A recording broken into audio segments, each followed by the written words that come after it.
కాపవరం, పశ్చిమ గోనగూడెం, రాజవరం క్రీస్తు సంఘముల సహోదరి సహోదరులకు, యవనస్తులకు, స్నేహితులకు, స్నేహితురాండ్రకు అందరికీ పేరు పేరున నా హృదయపూర్వక వందనాలు చెల్లిస్తూ ఉన్నానండి.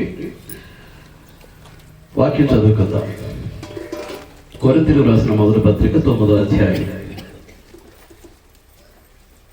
24 నుంచి 37 వరకు. పందెపు రంగమందు పరిగెత్తు వారందరూ పరిగెత్తుదురు గాని ఒక్కడే బహుమానం పొందనని మీకు తెలియదా? అటువలే మీరు బహుమానం పొందినట్లుగా పరిగెత్తుడి.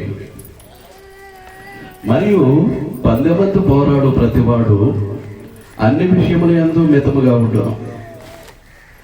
వారు క్షయమగు ఆహారమును పొందుటకును మనమైతే క్షమించండి. వారు క్షయమగు కిరీటమును పొందుటకును మనమైతే అక్షయమగు కిరీటమును పొందుటకును మితముగా ఉన్నాము.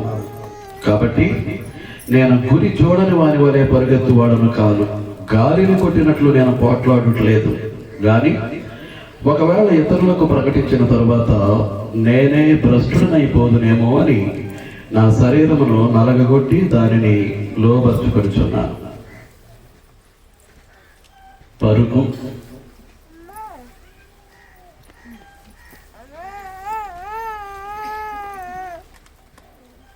గత పాఠాన్ని నేను ఒకసారి సమీక్షించిన తర్వాత ముందుకు వెళ్ళబోతూ ఉన్నాను.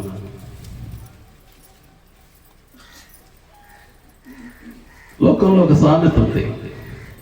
అదేంటి అని అంటే, పరుగెత్తి పాలు త్రాగుట కంటే నిలవబడి నీళ్లు త్రాగటం మేలు అని. అది ఒకనొకప్పుడు చెల్లిందేమో కానీ ఇప్పుడు చెల్లదు ఆ సామెత. పరిగెత్తి పాలు త్రాగుట కంటే నిలవబడి నీళ్లు త్రాగటం అనేటటువంటి సామెత ఇప్పుడు చెల్లదు. ఈ కంప్యూటర్ యుగంలో, ఈ స్పీడ్ యుగంలో లోకమంతా పరిగెడుతూ ఉంది. లోకమంతా ఏం చేస్తుందండి? పరిగెడుతూ ఉంది. కనుక ఈ లోకంలో ఉన్నటువంటి మనము కూడా ఏం చేయాలన్నమాట? పరిగెడితేనే కానీ అనుకున్నటువంటి గమ్యస్థానానికి చేరలేము, అనుకున్న దానిని పొందలేము. అంచేత లోకంలో మనము కూడా పరిగెత్తవలసినటువంటి వారమై ఉన్నాం. చాలా జాగ్రత్తగా మీరు ఆలకించాలని మనం చేస్తూ ఉన్నాం. ఈ లోక సంబంధమైనటువంటి పరుగులో 2 రకాలైనటువంటి పరుగులు ఉన్నాయి. ఒకటి ఏంటంటే పందెపు రంగమందు పరిగెత్తేటటువంటి వారు. మొదటి రకం ఎవరండి? పందెపు రంగంలో పరిగెత్తేటటువంటి వారు. ఏషియన్ గేమ్స్ కానీ, ఒలింపిక్ గేమ్స్ కానీ జరుగుతూ ఉన్నప్పుడు అందులో పరుగు పందెం అనేటటువంటిది ఒక ఐటమ్. ఆ పరుగు పందెంలో పాలు పొందేటటువంటి వారు ఏషియన్ గేమ్స్లో కానీ, ఒలింపిక్ గేమ్స్లో కానీ ఏం చేస్తూ ఉంటారు? పరిగెడతారు. పరిగెట్టి ఆ మొదటి బహుమతిని పొందడానికి వారు కృషి చేస్తారు, సాయశక్తులా ప్రయాసపడతారు.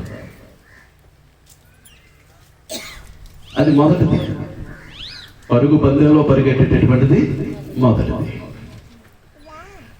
ఆ తర్వాత ఇది అందులో పోటీ చేసిన వారే పరిగెడతారు. ఎందులో? పరుగు పందెంలో, గేమ్స్ లో పరిగెట్టేటటువంటి వారు, పోటీ చేసిన వారు మాత్రమే పరిగెడతారు. కానీ ఇప్పుడు లోకం కూడా పరిగెడుతూ ఉంది. దేని కొరకు? సంపద సంపాదించడం కొరకు, ధనాన్ని సమకూర్చుకోవటం కొరకు, ఆస్తిని సమకూర్చుకోవటం కొరకు.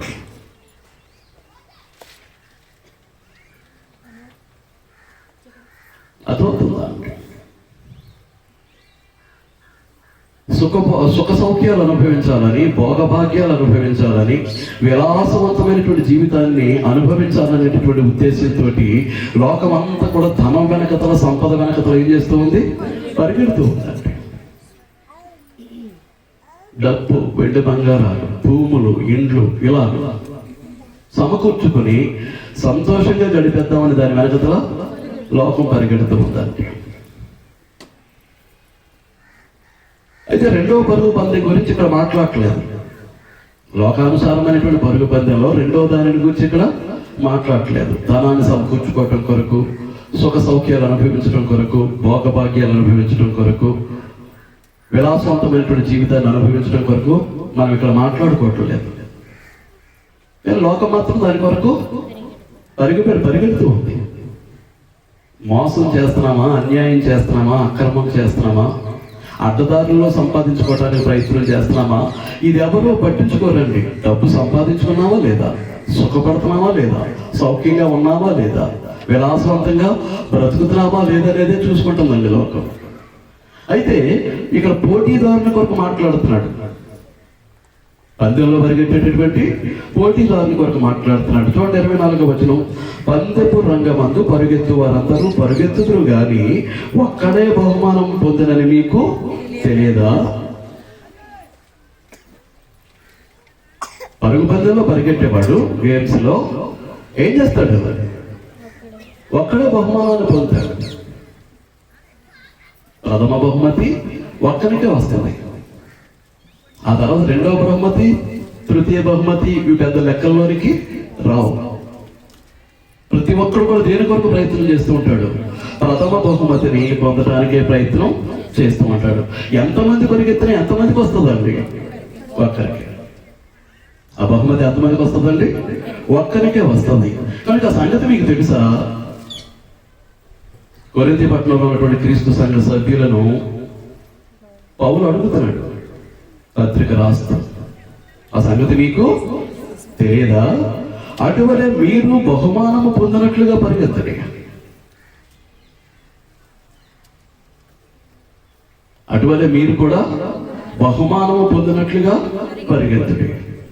ఇప్పుడు కొరింథీ పట్టణంలో ఉన్నటువంటి క్రీస్తు సంఘ సభ్యులందరూ కూడా అథ్లెటిక్స్ కారు, గేమ్స్ లో పోటీ చేసినటువంటి వారు కారు. మరి ధనం కొరకు పరిగెత్తేటటువంటి వారా? అది కాదు. మరి ఏ విషయంలో పరిగెత్తమంటున్నాడు? నేను అలా మాట్లాడతాను. పందెపు రంగమందు పరిగెత్తు అందరూ పరిగెత్తుదురు గాని ఒక్కడే బహుమానం పొందనని మీకు తెలియదా? అటువలే మీరు బహుమానము పొందినట్లుగా పరిగెత్తుడి. ఏ బహుమానం పొందినట్లుగా పరిగెత్తమంటున్నాడు? ఏ జీవితంలో? ఇక్కడ భౌతిక సంబంధమైనటువంటి పరుగుల గురించి మాట్లాడట్లేదు, కానీ ఆత్మ సంబంధమైనటువంటి పరుగుల గురించి మాట్లాడుతున్నాడు. కొరింథీ పట్టణంలో ఉన్నటువంటి క్రీస్తు ప్రభు యొక్క సంఘంలో ఉన్న వారందరూ కూడా ఆత్మ సంబంధులు, శరీర సంబంధులు కాదు. వారు భౌతికవాదులు కాదు, పరలోకవాదులు. లోక సంబంధులు కాదు, పరలోక సంబంధులు. అంచేత వారు ఏం చేస్తున్నారు అన్నమాట? వారిని ఏమని ప్రోత్సహిస్తూ ఉన్నాడు? అటువలే మీరు బహుమానము పొందినట్లుగా పరిగెత్తడి. 25వ వచనం. అంటే మీరేం చేయాలి? మీ ఆత్మ సంబంధమైనటువంటి జీవన విధానంలో మీరందరూ కూడా ఎలా పరిగెత్తాలి? బహుమానము పొందినట్లుగా పరిగెత్తుడి. మరియు పందెమందు పోరాడు ప్రతివాడు అన్ని విషయముల యందు మితముగా ఉండను. పందెమందు పోరాడు ప్రతివాడు అన్ని విషయముల యందు మితముగా ఉండను. పందెమందు పోరాడు ప్రతివాడు అంటున్నాడు. అంటే పందెము ఏంటన్నమాట? పోరాటం.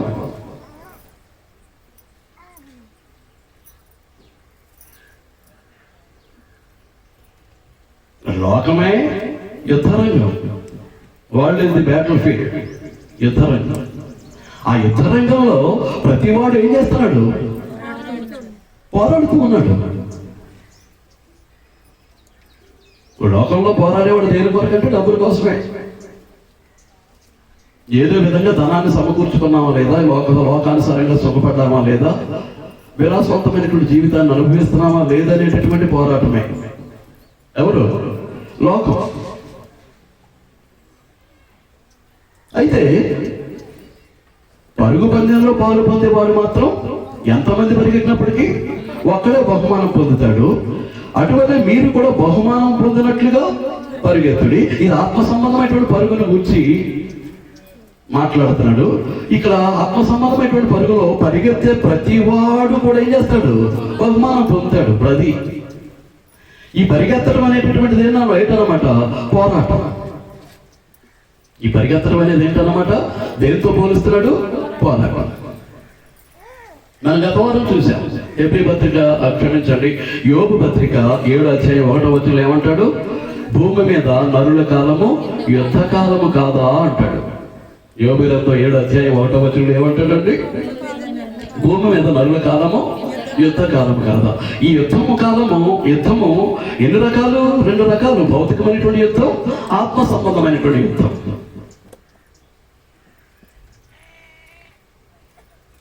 మీకు అర్థమవుతుందా? ఆత్మ సంబంధమైనటువంటి యుద్ధం చేసేవారికి భౌతిక సంబంధమైనటువంటి యుద్ధంతో పెద్దగా పని ఉండదు. వాడికి కావాల్సింది ఏంటంటే దైవ నియమం చొప్పున తినడానికి తిండి, కట్టుకోవడానికి వస్త్రం, ఉండటానికి చిన్న ఇల్లు. అది ఉంటే చాలు, తృప్తిపడిపోతాడు. ఎవరు? ఆత్మ సంబంధి. కానీ భౌతిక సంబంధం మాత్రం కూర్చుకునే కొద్దీ ఇంకా సంపాదించాలి. ఏం చేస్తాడు? ఏం చేస్తాడండి?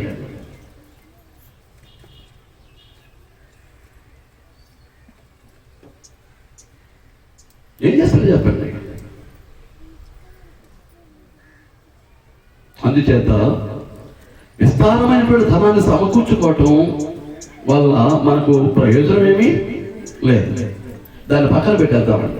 కనుక పందెమందు పోరాడాలి. పందెంలో పరిగెత్తేవాడు ఏం చేస్తున్నాడు? పోరాడుతున్నాడు.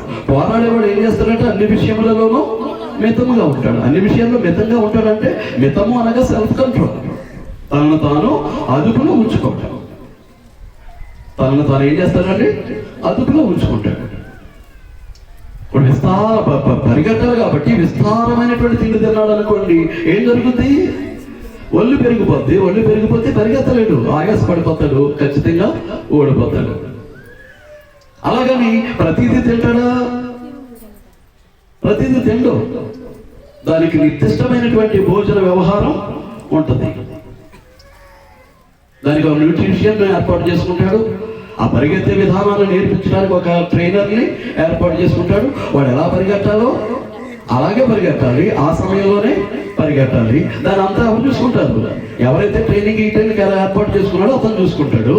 అలాగే భోజనం దగ్గరికి వచ్చేసరికి న్యూట్రిషన్ చూసుకుంటాడు. ఏం తినాలో, ఎంత తినాలో, ఇవన్నీ కూడా ఎవరు చూసుకుంటారు అన్నమాట?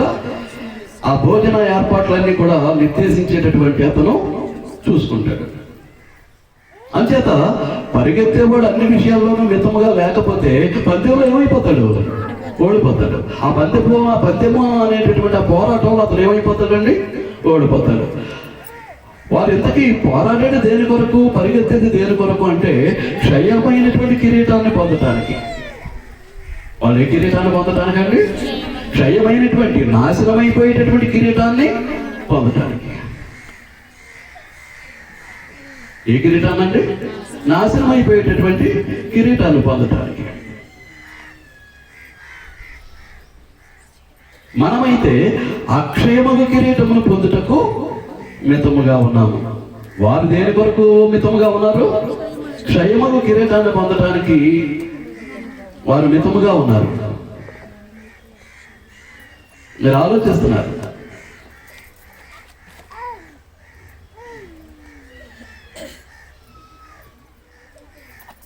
క్షయమగు కిరీటము అని అంటే అర్థం ఏంటి? నాశనం అయిపోయి. క్షయము అనగా అర్థం ఏంటి? నాశనం అయిపోయేది. క్షయం అంటే అర్థం ఏంటండి? నాశనం అయిపోయేది. ఆ కిరీటం పొందినవాడు నాశనం అయిపోతాడు, కిరీటము నాశనం అయిపోతుంది. అలా ఒకనొక సమయానికి ఈ పంచభూతమయమైనటువంటి లోకమే అంతమైపోతుంది, ఏది ఉండదు. అది క్షయమైనటువంటిది. కనుక వారైతే క్షయమగు కిరీటము పొందడానికి వారు పోరాడుతూ ఉన్నారు, పరిగెడుతూ ఉన్నారు. మనమైతే అక్షయమగు కిరీటమును పొందుటకు మితముగా ఉన్నాము. మనం కూడా ఏం చేయాలి? అక్షయమగు కిరీటాన్ని పొందడానికి మనం కూడా ఎలా ఉండాలండి? మితముగా ఉండాలి. మితముగా ఉండాలి అని అంటే మన యొక్క అవయవాలను ఏ విషయంలో మితంగా ఉండాలి? ఏ విషయంలో మొత్తం మితంగా ఉండాలి? మానవుడు ప్రధానంగా 2 భాగాలు, ఒకటి శరీరము, 2 ఆత్మ. ఈ రక్తమాంసాలతో కూడినటువంటి పదార్థ సంబంధమైనటువంటి దేహంలో ఆత్మరూపిగా దేవుడు ఏం చేశాడు? మనలను సృష్టించాడు. సృష్టించి మన ద్వారా దేవుడు నిత్యము కూడా మహిమను పొందడానికి ఆయన కోరుకుంటూ ఉన్నాడు. అలాంటి పరిస్థితుల్లో మనము దేవునికి మహిమకరంగా జీవించకుండా అడ్డుపడేది ఏది అని అంటే ఈ రక్తమాంసాలతో కూడినటువంటి ఈ శరీరం, ఈ పంచేంద్రియాలతో కూడినటువంటి ఈ దేహం. అంచేత ఏమంటాడు? ఈ అక్షయ కిరీటాన్ని పొందడానికి ఈ పంచేంద్రియమయమైనటువంటి దేహం ఏం చేస్తూ ఉంది? అడ్డుగా ఉంటూ ఉంది. అంచేత ఈ శరీర సంబంధమైనటువంటి అవసరతలను, ఈ శరీర సంబంధమైనటువంటి ఆ కోరికల విషయంలో మనం ఏం చేయాలన్నమాట అండి? మితముగా ఉండాలి, మితముగా ఉండాలి. అంచేత ఏమంటాడు అని అంటే, నేను గురి చూడని వాని వలే పరిగెత్తువాడను కాదు. నేను ఎవరిని? గురి చూడని వాని వలే పరిగెత్తువాడను కాదు. ఇప్పుడు పౌలుకి ఏముంది? ఒక గురి ఉంది. పౌలుకి ఏముందండి? ఒక గురి ఉంది.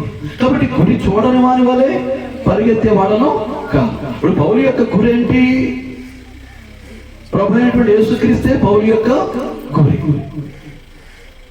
ఇప్పుడు కొరింథీయులకు రాసిన మొదటి పత్రిక 10వ అధ్యాయం 1వ వచనంలో ఏమంటాడు? నేను క్రీస్తును పోలి నడుచుకొనుచున్నట్టు. గురి. కొరింథీయులకు రాసిన మొదటి పత్రిక 11:1 ఏమంటాడు? నేను క్రీస్తును పోలి నడుచుకొనుచున్నట్టు. మీరు అర్థమవుతుందా? ఇప్పుడు గలతీ 20కి వచ్చామనుకోండి, అక్కడేమంటాడు? నేను క్రీస్తుతో కూడా సిలువ వేయబడి ఉన్నాను, ఇక నువ్వు జీవించువాడను నేను కాను. చూడండి, కాస్తంతా అటు ఇటు కాస్త పేజీలు కదపండి. నేను నీ మేక చూస్తే తీసేస్తుంటే మీరు చూడలేదు. ఏమంటున్నాడు? గలతీ 2:20లో నేను క్రీస్తుతో కూడా సిలువ వేయబడి ఉన్నాను, ఇక నువ్వు జీవించువాడను నేను కాను, క్రీస్తే నా యందు జీవించుచున్నాడు. పౌలు యొక్క గురి ఏంటంటే పౌలు యొక్క గురి. అలాగే ఫిలిప్పీ పత్రిక వెళ్ళామనుకోండి, 1వ అధ్యాయం 21వ వచనంలో ఏమంటాడు? నా మట్టుకైతే బ్రతుకుట క్రీస్తే, చావైతే లాభం. నా మట్టుకైతే బ్రతుకుట క్రీస్తే, చావైతే లాభం. అంటే ఇప్పుడు పౌలు యొక్క గురి ఎవరన్నమాట? ఎవరు? ప్రభు అయినటువంటి యేసుక్రీస్తు. అందుచేతనే హెబ్రీ పత్రికలో ఏమంటాడు అని అంటే 12వ అధ్యాయం, హెబ్రీ పత్రిక 12వ అధ్యాయంలో ఏమంటాడు? ఇంత గొప్ప సాక్షి సమూహము మేఘము వలె మనలను ఆవరించి ఉన్నందున మనము కూడా ప్రతి భారమును సులువుగా చిక్కులు పెట్టు పాపమును విడిచిపెట్టి విశ్వాసమునకు కర్తయు దాన్ని కొనసాగించువాడునైన యేసు వైపు చూచుచు మన ఎదుట ఉంచబడిన పందెములో ఓపికతో పరిగెత్తుతాము.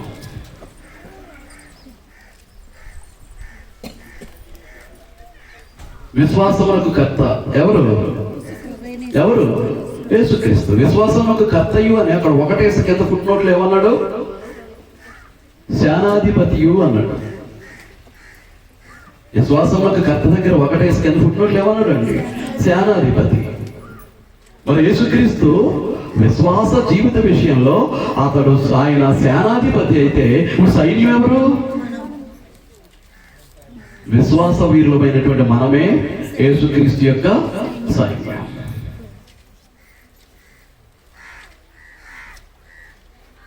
యేసుక్రీస్తు ఎవరన్నమాట? విశ్వాసులకు సైన్యాధిపతి. యేసుక్రీస్తు ఎవరండి? విశ్వాసులకు సైన్యాధిపతి. సైన్యాధిపతి కింద ఎవరుంటారు? సైన్యం. పూర్వకాలపు యుద్ధాలు అయితే పదాతి దళం ఉంటుంది, అశ్వదళం ఉంటుంది, గజదళం ఉంటుంది. పూర్వపు యుద్ధాలు, కత్తి యుద్ధాల సమయంలో. ఇప్పుడేంటి? పదాతి దళం ఉంటుంది, సైనికులు భూమి మీద యుద్ధం చేసేటటువంటి వారు. అలాగే సముద్రం మీద యుద్ధం చేయడానికి నేవీ ఉంటుంది. అలాగే ఆకాశంలో యుద్ధం చేయడానికి ఎయిర్ ఫోర్స్ ఉంటుంది. 3 రకాల త్రివిధ దళాలు అంటారు. కనుక వీళ్ళందరూ కూడా ఎవరి కింద ఉంటారు? సర్వసైన్యాధిపతి కింద ఉంటారు. అప్పుడైనా ఇప్పుడైనా. ఇప్పుడు సర్వసైన్యాధిపతి ఎవరు మనకి? రక్షణ శాఖ మంత్రి. కేంద్రంలో రక్షణ శాఖ మంత్రి ఎవరైతే ఉంటారో అతడు సర్వసైన్యాధిపతి. అతని కింద ఈ మాది త్రివిధ దళాలు పనిచేస్తూ ఉంటాయి. అప్పుడు కూడా సర్వసైన్యాధిపతి ఉంటాడు. అతని కింద ప్రధాతి దళం ఉంటుంది, అశ్వదళం ఉంటుంది, గజ దళం ఉంటుంది. ఈ 3 దళాలు కొద్ది ఎవరి కింద ఉంటాయి? ఆ సైన్యాధిపతి కింద ఉంటాయి. ఇప్పుడు యేసుక్రీస్తు సైన్యాధిపతి అన్నాడు అని అంటే ఈయన ఎవరన్నమాట? విశ్వాస సైన్యాధిపతి. ఆయన ఎవరండి? విశ్వాస సైన్యాధిపతి. విశ్వాస సైన్యాధిపతి కింద క్రైస్తవులందరూ ఎవరన్నమాట? విశ్వాస వీరులు. వాళ్ళందరూ ఎవరండి? విశ్వాస వీరులు. We are the soldiers of faith. విశ్వాస వీరులు. మనం ఎవరు అండి? విశ్వాస వీరులు. కనుక ఈ విశ్వాస జీవితంలో మనము కూడా ఏం చేస్తాం అన్నమాట? పోరాటాన్ని సలుపుతూ ఉన్నాం, యుద్ధం చేస్తాం. ఏం చేస్తామంటే యుద్ధం చేస్తాం. ఎవరితోటి? ఎఫెసీ పత్రిక 6వ అధ్యాయం.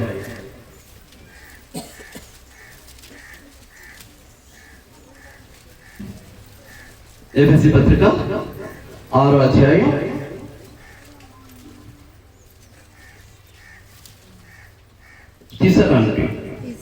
10వ వచనం నుంచి చదివేస్తున్నాను. తుదకు ప్రభు యొక్క మహాశక్తిని బట్టి ఆయన యందు బలవంతులైయుండుడి. మీరు అపవాది తంత్రములను ఎదిరించుటకు శక్తిమంతులగునట్లు దేవుడిచ్చు సర్వాంగ కవచమును ధరించుకొనుడి. ఎలాగనగా మనము పోరాడున్నది శరీరులతో కాదు. మనం పోరాడేది శరీరులతో కాదు, కానీ ప్రధానులతోనూ అధికారులతోనూ ప్రస్తుత అంధకార సంబంధముకు లోకనాథులతోనూ ఆకాశ మండలమందున్న దురాత్మల సమూహముతోనూ పోరాడుచున్నాము. ఎవరితో పోరాడుతున్నాం అంటే అంత దృశ్యమే, కంటి కనిపించేది కాదు. మనం ఎవరితో పోరాడలేదు, మనం శరీరాలతో పోరాడలేదు. అంటే దృశ్యులతోటి, కంటి కనిపించే వారితోటి పోరాడలేదు. ఎవరన్నమాట వారు? అదృశ్య శక్తులు. వారెవరు? ప్రధానులు ఉన్నారు, అందులో అధికారులు ఉన్నారు, ప్రస్తుత అంధకార సంబంధముగా లోకనాథులు ఉన్నారు, ఆకాశ మండలం అందు ఉన్నటువంటి దురాత్మల సమూహములతోనూ మనం ఏం చేస్తూ ఉన్నాం? పోరాడుతూ ఉన్నాం. అంచేత 13వ వచనం, మీరు ఆపద దినమందు వారిని ఎదిరించుటకు సమస్తమును నెరవేర్చిన వారై నిలువబడుటకు శక్తిమంతులగునట్లు దేవుడిచ్చు సర్వాంగ కవచమును ధరించుకొనుడి. అందుచేతను మీరు ఆపద దినమందు వారిని ఎదిరించుటకు, మిమ్మల్ని ఏం చేస్తారు? వారు అంధకార శక్తులన్నీ కూడా ఏం చేస్తాయి? మిమ్మల్ని ఆపదలోనికి నెట్టేస్తాయి. ఈ ఆపదలోనికి నెట్టివేసినప్పుడు మీరేం చేయాలి? వారిని ఎదిరించాలి. ఆపద మంది ఏం చేయాలని? వారిని చూస్తున్నారా జాగ్రత్తగా? ఆపద మంది ఏం చేయాలి? ఎదిరించాలి. ఎదిరించాలి అని అంటే సమస్తమును నెరవేర్చిన వారే నిలవబడుటకు శక్తిమంతులగునట్లు దేవుడిచ్చు సర్వాంగ కవచమును ధరించుకొనుడి. సమస్తమును నెరవేర్చిన వారే. ఏంటి సమస్తము నెరవేర్చిన వారు? ఇది నెరవేరిస్తే గాని అపవాది తంత్రాలను ఎదిరించడానికి శక్తి గలవాడు కాదు. నేను నెరవేర్చాలండి. ఏదైతే వింటూ ఉన్నామో, ఏదైతే నేర్చుకుంటూ ఉన్నామో, ఏదైతే ధ్యానిస్తూ ఉన్నామో, ఏదైతే సాధన చేస్తూ ఉన్నామో, ఆ దేవుని వాక్యం విషయంలో మనం ఏం చేయాలన్నమాట అండి? సమస్తమును నెరవేర్చిన వారమై, కేవలం వీలు విడిచిపెట్టి వారికే కాకుండా, కొంత నెరవేర్చి కొంత నెరవేర్చిన వారు కాకుండా, పరిశుద్ధ గ్రంథంలో దేవుడు మనతో మాట్లాడుతున్నటువంటి ప్రతి మాటను నెరవేరిస్తేనే మన మీద దాడి చేయడానికి చూస్తున్నటువంటి ఆ అంధకార శక్తులను మనం ఏం చేయగలుగుతాం? ఎదిరించి పోరాడగలుగుతాం. ఎదిరించి ఏం చేస్తామండి? పోరాడగలుగుతాం. క్రీస్తు ప్రభు శిలువలో సాతానుతో పోరాడి సాతాను వారి రాజ్యాన్ని ఏం చేశాడు? కూల్చేశాడు. సమూలంగా ఏం చేశాడండి? కూల్చేశాడు. సింహాసనం మీద నుంచి వాడిని పడద్రోసేసాడు.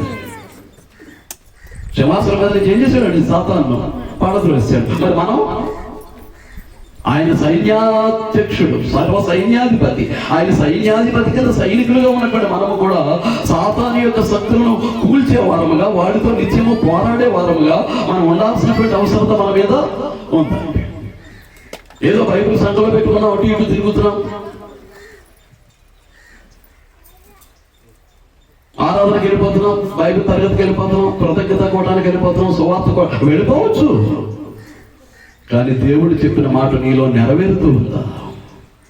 దేవుడి గ్రంథంలో దేవుడు రాసి ఇచ్చినటువంటి ఆ వాక్యాలు నీ బ్రతుకులో నెరవేరుతూ ఉన్నాయా?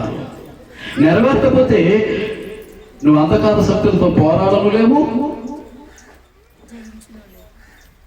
జయించను లేదు.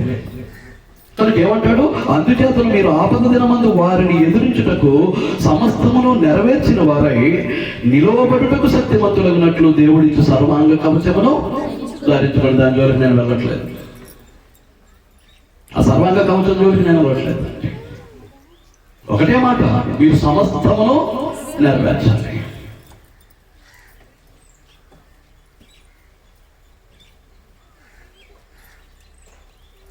నరుని కోపం దేవుని నీతిని నెరవేర్చదంటే నెరవేర్చదు, చాలు అంతే. ఇక మళ్ళీ దానికి తిరుగులేదు.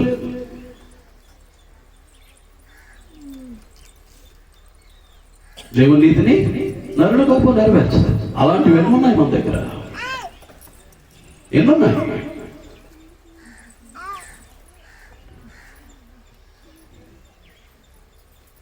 కోపపడుడు కానీ పాపము చేయకడి, దుర్భాషలాడుతూ ఉన్నాము. కోపం వచ్చేసిందంటే చాలా భయంకరంగా ప్రవర్తిస్తూ ఉన్నాము. ఏం మాట్లాడుతున్నామో తెలియట్లేదు, ఎలాగ ప్రవర్తిస్తున్నామో తెలియట్లేదు. ఓడించగలమా ఇలాంటి జీవితంలో? అలాంటి జీవితాన్ని కలిగి అంధకార శక్తులను మనం ఓడించగలమా? సాతానును ఓడించగలమా? ఓడించలేము. దీన్ని సమస్తము నెరవేరిస్తేనే సాతాను ఓడించగలం. మీరు ఏం ఆలోచిస్తున్నారో జాగ్రత్తగా చూసుకోండి. వచ్చామా వెళ్ళామా అంటే మనం సాధించేది ఏముంటుందండి? చివరికి వెళ్ళి నరకంలో ఉంటాం, అగ్నిగుండంలో ఉంటాం. అదొద్దు దాటి. అలాగే ఆ యుద్ధానికి కావాల్సినటువంటి పరిస్థితుల గురించి మాట్లాడతాడు.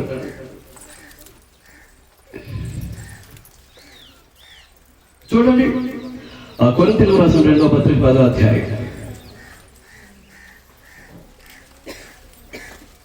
కొరింథీయులకు రాసినటువంటి 2వ పత్రిక 10వ అధ్యాయం 3వ వచనం నుంచి, మేము శరీరానుసారమై నడుచుకుంటున్నాము, శరీర ప్రకారము యుద్ధము చేయము. కొరింథీయులకు రాసిన 2వ పత్రిక 10వ అధ్యాయం 3వ వచనం నుంచి ఏమంటున్నాడు అంటే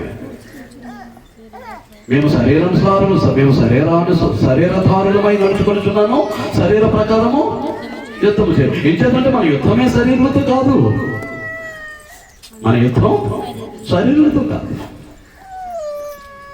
మన యుద్ధం శరీరులతో కాదు. వాడి వెనకున్న వాడితోటి.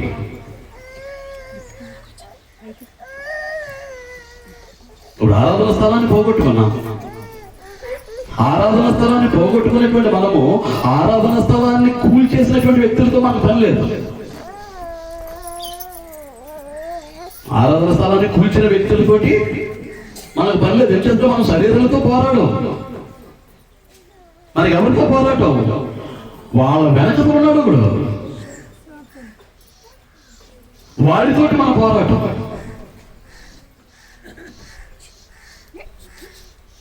దేవుని కుమారులుగా కుమార్తెలుగా మనం జీవిస్తూ ఉన్నప్పుడు ఏ శరీరతోటి శరీర సంబంధమైనటువంటి పోరాటాన్ని చేయాల్సిన అవసరత మనకు లేదు. వాడి వెనకలు ఎవరున్నారు? మనం ఇప్పుడు చదువుకున్నాం కదా ఎఫెసీ పత్రికలో. ఎవరున్నారండి?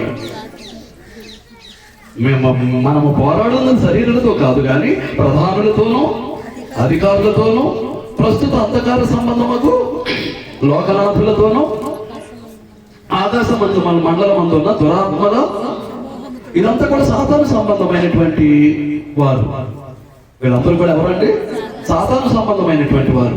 అంచేతనే ఏమంటాడు? 10-11 వచనాల్లో మళ్ళా చదువుతున్నాను. తుదకు ప్రభు యొక్క మహాశక్తిని బట్టి ఆయన యందు బలవంతులైనడి మీరు అపవాది తంత్రములను ఎదిరించుటకు శక్తిమంతులగునట్లు దేవుడిచ్చు సర్వాంగ కవచమును. ఇప్పుడు 12వ వచనంలో చెప్పబడిన వారందరూ కూడా ఎవరన్నమాట? అపవాది శక్తులు. ఆ ప్రధానులైన, అధికారులైన, అంధకార సంబంధమైనటువంటి లోకనాథులైన, ఆకాశ మండలం ఉన్నటువంటి దురాత్మల సమూహమైన వారు ఎవరు? సాతాను సంబంధులు.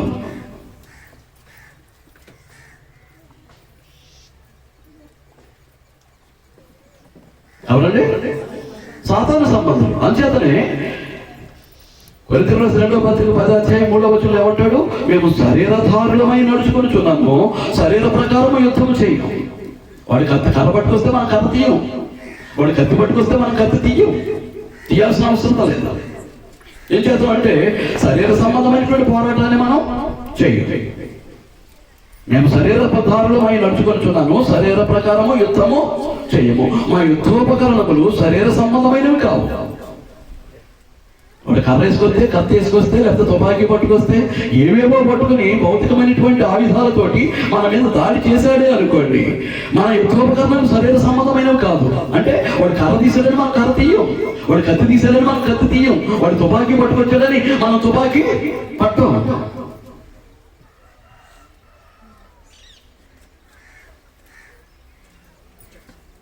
మనంతా ఏంటన్నమాట? ఆత్మ సంబంధమైనటువంటి యుద్ధం, స్పిరిచువల్ వార్ఫేర్.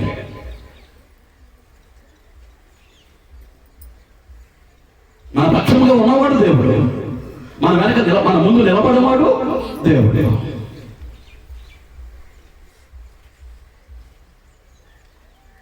ఆరుమూరలు జానాడు ఉన్నటువంటి గొలియాతు తోటి దావీదు అంటున్నాడు, బాలుడైనటువంటి వాడు,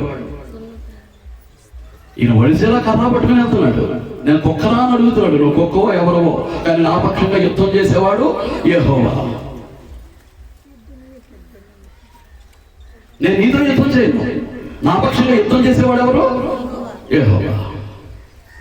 యెహోవా మన పక్షంగా ఉండాలి అని అంటే ఆ ఆత్మ సంబంధమైనటువంటి యుద్ధాన్ని ఆత్మ సంబంధమైనటువంటి యుద్ధంగా మనం జరిగించాలి అని అంటే ఇందులో వ్రాయబడినటువంటి సమస్తమును నెరవేరిస్తేనే we are becoming spiritual soldiers under the leadership of our Lord Jesus Christ. మన ప్రభు అయినటువంటి యేసుక్రీస్తు కింద మనము ఎవరు అన్నమాట? ఆత్మ సంబంధమైనటువంటి యుద్ధ వీరులు, విశ్వాస వీరులు, విశ్వాసములకు కర్త అనగా విశ్వాసానికి అయిన ఎవరట? సేనాధిపతి, సైన్యాధిపతి. ఆ సైన్యాధిపతి యొక్క నాయకత్వం కింద మనం అందరం ఎవరు? విశ్వాస వీరులు. మీరందరూ ఆలోచిస్తూ ఉన్నారని నేను భావిస్తూ ఉన్నా. 10వ అధ్యాయం కొనసాగిస్తున్నాను. మేము శరీరధారులమై నడుచుకొనుచున్నాను, శరీర ప్రకారము యుద్ధము చేయము. మా యుద్ధోపకరణలు శరీర సంబంధమైనవి కావు గాని దేవుని ఎదుట దుర్గములను పడద్రోయ జాగినంత బలము కలవై ఉన్నవి.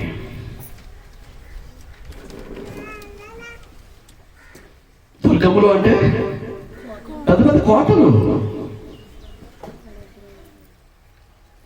మా యుద్ధోపకరణములు శరీర సంబంధమైనవి కావు గాని దేవుని ఎదుట దుర్గములను, కోటలను కోల్చగలిగినంత, పడద్రోయ జారినంత బలము కలవై ఉన్నవి. ధరించుకున్నాం అలాంటి యుద్ధోపకరణాలని.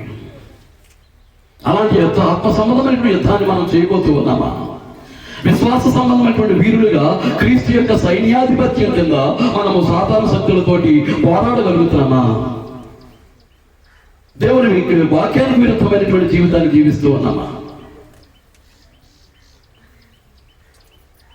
వాక్యానికి విరుద్ధమైనటువంటి జీవితాన్ని జీవిస్తే మనము విశ్వాస వీరులము కాదు. మనం క్రీస్తు యొక్క సైన్యాధిపత్యం కింద మనం లేవు.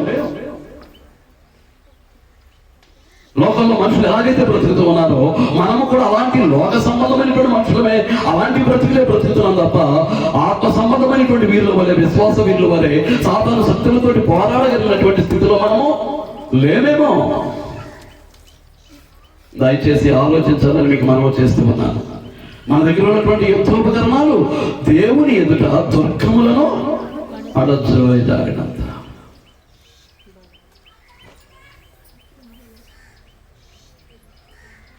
ఏమండి? ఎరుకో పట్టణానికి కట్టినటువంటి గోడ 2 రథాలు పక్కపక్కగా ప్రయాణించడానికి వీలైనంత వెడల్పు ఉన్నటువంటి ప్రహారీ గోడ ఏమైపోయింది? బూడిద కింద కూలిపోయింది, తర్వాత దిగిపోయింది అంతే. బూడిద కింద దుర్గములను పాడద్రోయజారినంత బలము కలిగినటువంటి ఆయుధాలు. ఎలాంటి ఏ ఆయుధాలు? ఆత్మ సంబంధమైనటువంటి ఆయుధాలు. ఏ ఆయుధాలు అండి? ఆత్మ సంబంధమైనటువంటి ఆయుధాలు. అంచేతను ఎవరి పత్రిక వచ్చాయండి, ఏమంటాడు? విశ్వాసములకు కర్తయు దాన్ని కొనసాగించువాడునైనటువంటి యేసు వైపు చూచుచు మన ఎదుట ఉంచబడిన పందెములో ఓపికతో పరిగెత్తుతాము. ఎవరి వైపు చూడాలి? ఎవరి వైపు చూడాలండి? మాట్లాడలేదు ఎవరును. ఎవరి వైపు చూడాలి? యేసు వైపు. ఆయన మన సైన్యాధిపతి. ఈ భూమి మీద జీవించినటువంటి 33.5 సంవత్సరాల్లో లోక సంబంధమైనటువంటి స్వాధనలన్నింటినీ జయించినటువంటి వాడు. పాపం లేకుండా పాపరహితుడిగా ఉండినటువంటి వాడు. సిలువలో సాతానును ఓడించినటువంటి వాడు. 4000 సంవత్సరాలు ఈ లోకాన్ని ఏకఛత్రాధిపత్యంగా పరిపాలించినటువంటి సాతాను యొక్క రాజ్యాన్ని కూల్చినటువంటి వాడు. ఎవరు? యేసుక్రీస్తు ప్రభువు. ఇదంతా ఎక్కడ చేశాడు? ఓ పక్క నుంచి మరణం చేరువవుతూ ఉంది.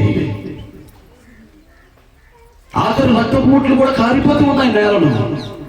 ఒక పక్క నుంచి సాతానుతో పోరాడి సాతాను జయించి సాతాను రాజ్యాన్ని కూల్చేయబోతూ ఉన్నాడు. ఎక్కడ? శిలువ మీద. అదే చెప్తున్నాడు కిందకి.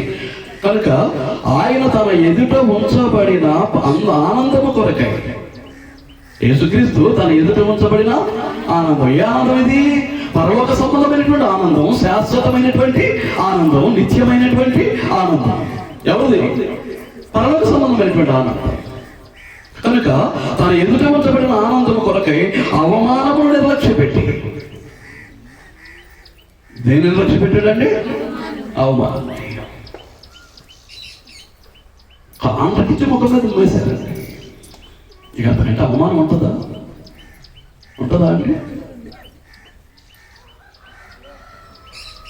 కొట్టి కొట్టి కొట్టి రక్తం చిందుతున్నటువంటి దేహంతో బాధపడుతూ ఉంటే ఒక దుప్పటి నెత్తి మీద వేసి కొట్టి, ఎవరు కొట్టారో చెప్పుకో.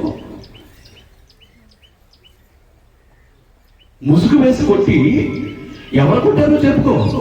ఎంత హేళన!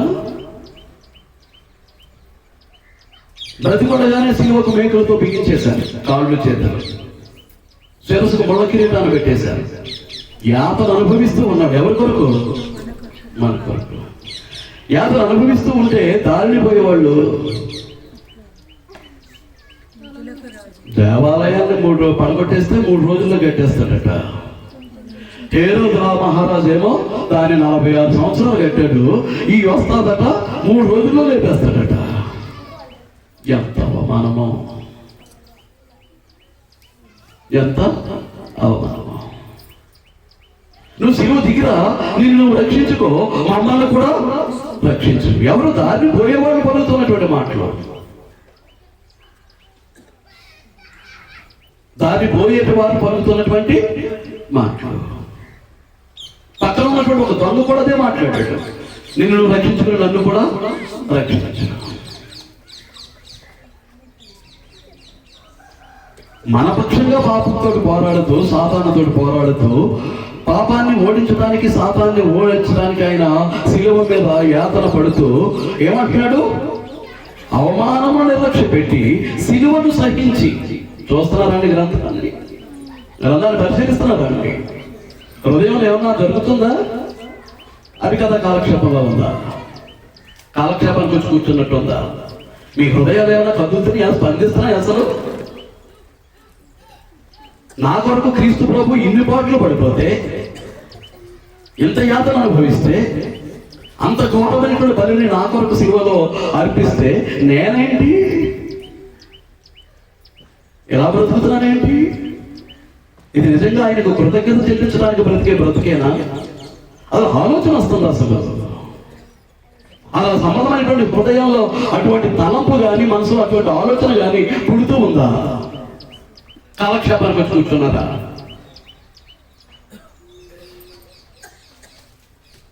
రెండు చేతులు జోడించి మనం బ్రతిమాలుతూ ఉన్నాము. నిర్లక్ష్యం చేయకండి దేవుని వాక్యాన్ని. అది మన జీవితం. దేవుని మాట అంటే అదేంటన్నమాట, నా జీవితం. మీరు అనుకుంటే అది మీ జీవితం.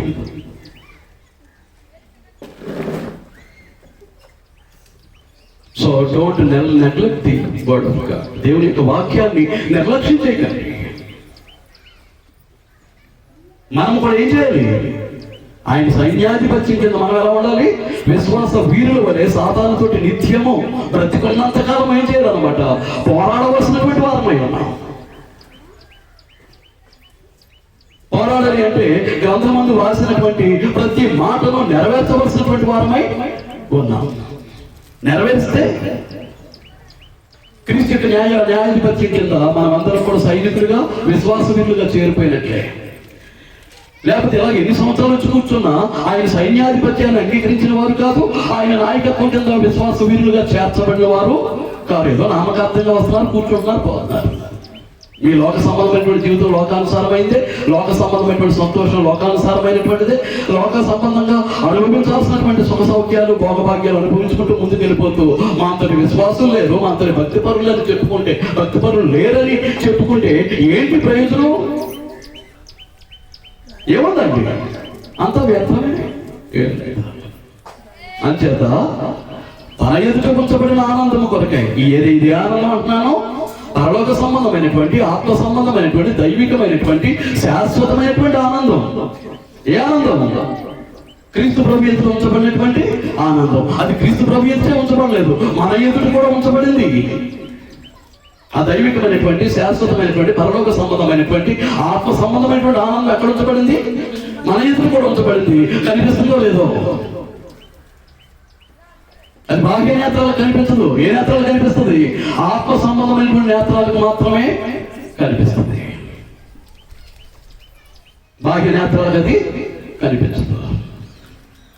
అంచేత తన ఎదుట ఉంచబడిన ఆనందము కొరకై అవమానమును నిర్లక్ష్య పెట్టి సిలువను సహించి దేవుని సింహాసనం యొక్క కుడి పార్శ్వమున ఆసీనుడు. ఎక్కడికి వెళ్ళిపోయాడు? ఎక్కడ వెళ్ళిపోయాడు? దేవుని కుడి పార్శ్వమున, కుడి ప్రక్కన, కుడి చేయి ప్రక్కన వేయబడినటువంటి సింహాసనాన్ని అధిష్ఠించడానికి, మన ప్రధాన యాజకుడై మన పక్షంగా మన విజ్ఞాపనలు పరమ తండ్రికి తెలియజేయడానికి, దేవుని పక్షంగా రాజై ఆయన ఇచ్చిన అధికారంతో ఆయన రాజ్యమైనటువంటి క్రీస్తు సంఘాన్ని పరిపాలించడానికి ఎక్కడ కూర్చున్నాడు? ఆయన ఎక్కడ కూర్చున్నాడు? తండ్రి యొక్క కుడి పార్శ్వమున కూర్చున్నాడు. మరి నువ్వు ఎక్కడికి వెళ్ళాలనుకుంటున్నావు? నేను ఎక్కడికి వెళ్ళాలనుకుంటున్నాను? మనం తేల్చుకోవాల్సినటువంటి అవసరం ఉంది. మనం తేల్చుకోవాల్సినటువంటి అవసరం ఉందండి మన మీద. గురి కలిగి ఎవరు ఏం చేస్తున్నాడు? ఏం చేస్తున్నాడు అండి? 9వ అధ్యాయంలో ఏం చదివాను? 26వ వచనంలో, కాబట్టి నేను గురి చూడని వాని వలె పరిగెత్తుతలేదు. నేను గురి చూడని వాని వలె పరిగెత్తట్లేదు. ఏం కలిగి పరిగెడుతున్నాడు? గురి కలిగి పరిగెత్తుతున్నాడు. మీకు పోయిన వారు జ్ఞాపకం చేశాను. మత్తయి సువార్త 14వ అధ్యాయం ఒకసారి తెలిస్తే మనం చూసేసి మళ్ళీ హెబ్రీ దగ్గరికి వెళదాం, పాఠాన్ని ముందుకు తీసుకువెళదాం. మత్తయి సువార్త 14వ అధ్యాయం తీసారా అండి?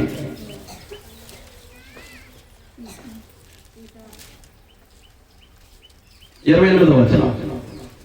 పేతురు, ప్రభువా నీవే అయితే నేళ్ల మీద నడిచి నీ యొద్దకు వచ్చేటప్పుడు నాకు సెలవు ఇవ్వమని ఆయనతో అన్నాడు. సందర్భం మీకు అర్థమైపోయింది. నేను మళ్ళీ వేరే చెప్పాల్సినటువంటి అవసరత లేదు.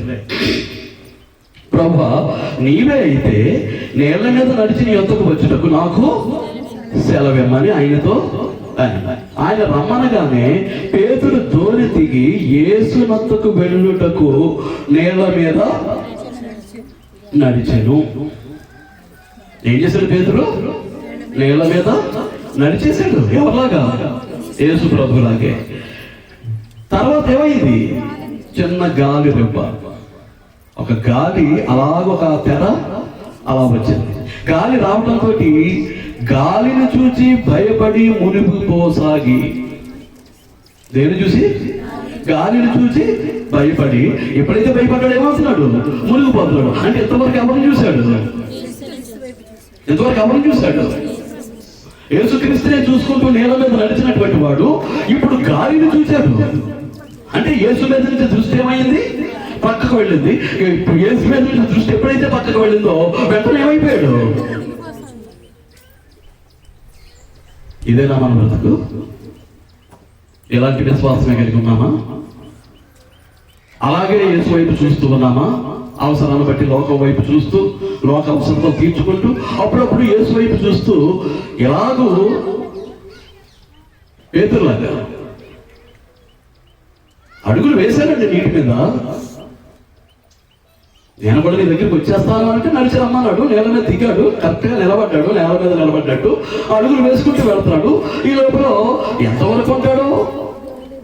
చిన్న గాలి. దృష్టి ఎక్కడికి వెళ్ళింది? యేసు ప్రభు మీద ఉన్నటువంటి దృష్టి దేని మీదకి వెళ్ళింది? గాలి మీదకి వెళ్ళింది. గాలి మీదకి ఎప్పుడైతే వెళ్ళిందో ఏమైపోయాడు? ప్రభా రక్షించండి మనల్ని బతుకు.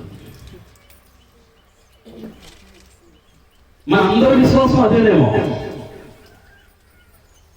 విశ్వాసంలోకి కర్తయ్యు దాన్ని కొనసాగించేవాడైనటువంటి యేసు వైపు చూస్తూ ముందుకు వెళ్ళాల్సినటువంటి మనం పరిస్థితులను బట్టి ఆ పక్కకి ఈ పక్కకి ఆ పక్కకి చూసుకుంటూ యేసు మీద గురి లేకుండా మన భక్తి జీవితాన్ని కొనసాగిస్తూ ఉన్నాం మేము.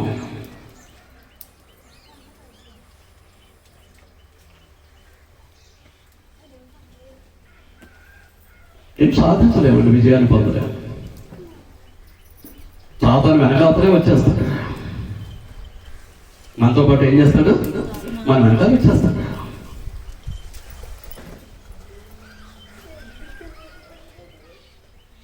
వాడు ఆది నుంచి పాపం చేస్తున్నాడు. పాపకి లోకంలో ప్రవేశించడానికి వాడే మూలం. ఎవరు? సాతాను. ముందు వాడు ప్రవేశించాడు ఏదైనా తోటలోకి. ఆ తర్వాత పాపం ప్రవేశించింది. పాపం తర్వాత మరణం ప్రవేశించింది. మరణం తర్వాత పాపం ప్రవేశించింది. ఇది బ్రతుకు. గురి తప్పినటువంటి నడకలు కనుక నడుస్తూ ఉంటే మన బ్రతుకు కూడా అదేనేమో జాగ్రత్తగా చూసుకోమని ఒక దేవుని సేవకునిగా మీకు మనం చేస్తూ ఉన్నాను. మిమ్మల్ని వేడుకుంటూ ఉన్నాను, మిమ్మల్ని బతిమాలుకుంటూ ఉన్నాను. నామకార్థమైనటువంటి విశ్వాసం, నామకార్థమైనటువంటి భక్తి కుదరదండి. మీకు అర్థమవుతుందా? ఆయన కూడా సుఖపడలేదు. తన ఎదుట ఉంచబడిన ఆనందం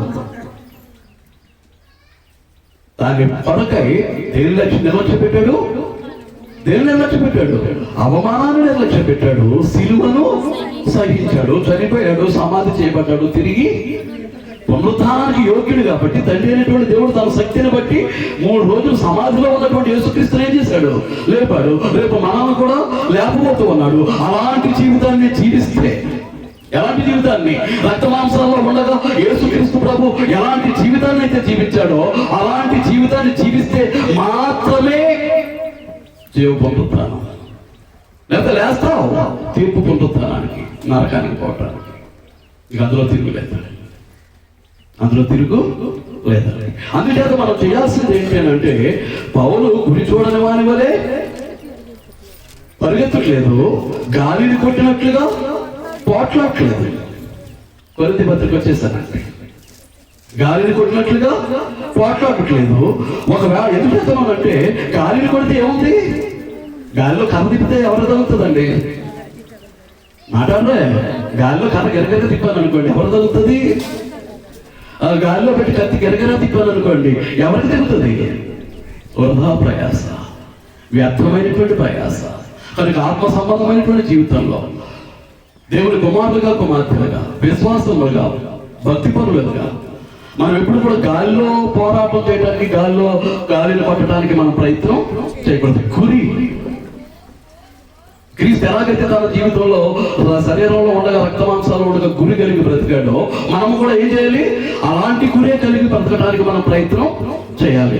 కనుక గాలిని కొట్టినట్లు నేను పోట్లాడట్లేదు, కానీ ఒకవేళ ఇతరులకు ప్రకటించిన తర్వాత నేనే భ్రష్టుడు అయిపోదునేమో అని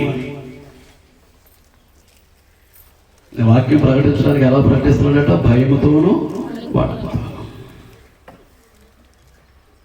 ఎలా ప్రకటిస్తున్నాడటండి? భయముతోనూ వణుకుతోను. తెలుసు కదా, 2వ అధ్యాయం 3వ వచనం.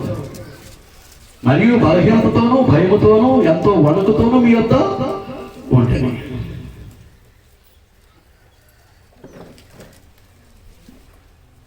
తన యొక్క సేవను ఎలా కొనసాగిస్తున్నాడు అండి?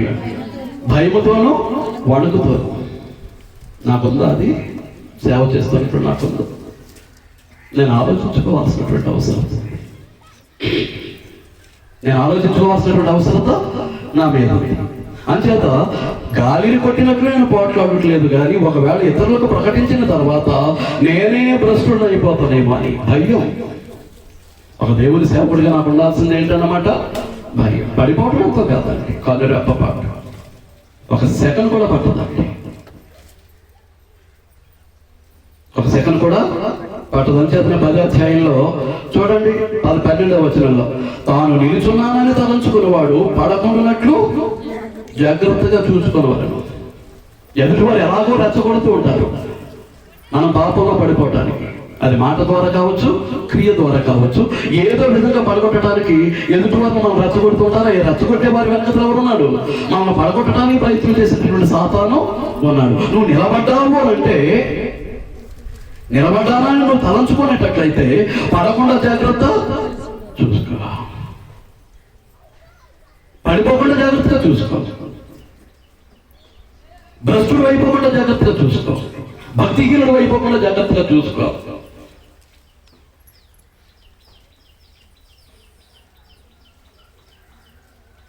ఆలోచిస్తూనే దేవుని వాక్యాన్ని వింటూ ఉన్నారని నేను భావిస్తూ ఉన్నాను. ఏమండి? ఇతరులకు ప్రకటించిన తర్వాత నేనే భ్రష్టుడిని అయిపోదునేమో అని నా శరీరమును నలగొట్టి దానిని లోబరుచుకుంటున్నాను. దాన్ని ఏం చేస్తున్నాడండి?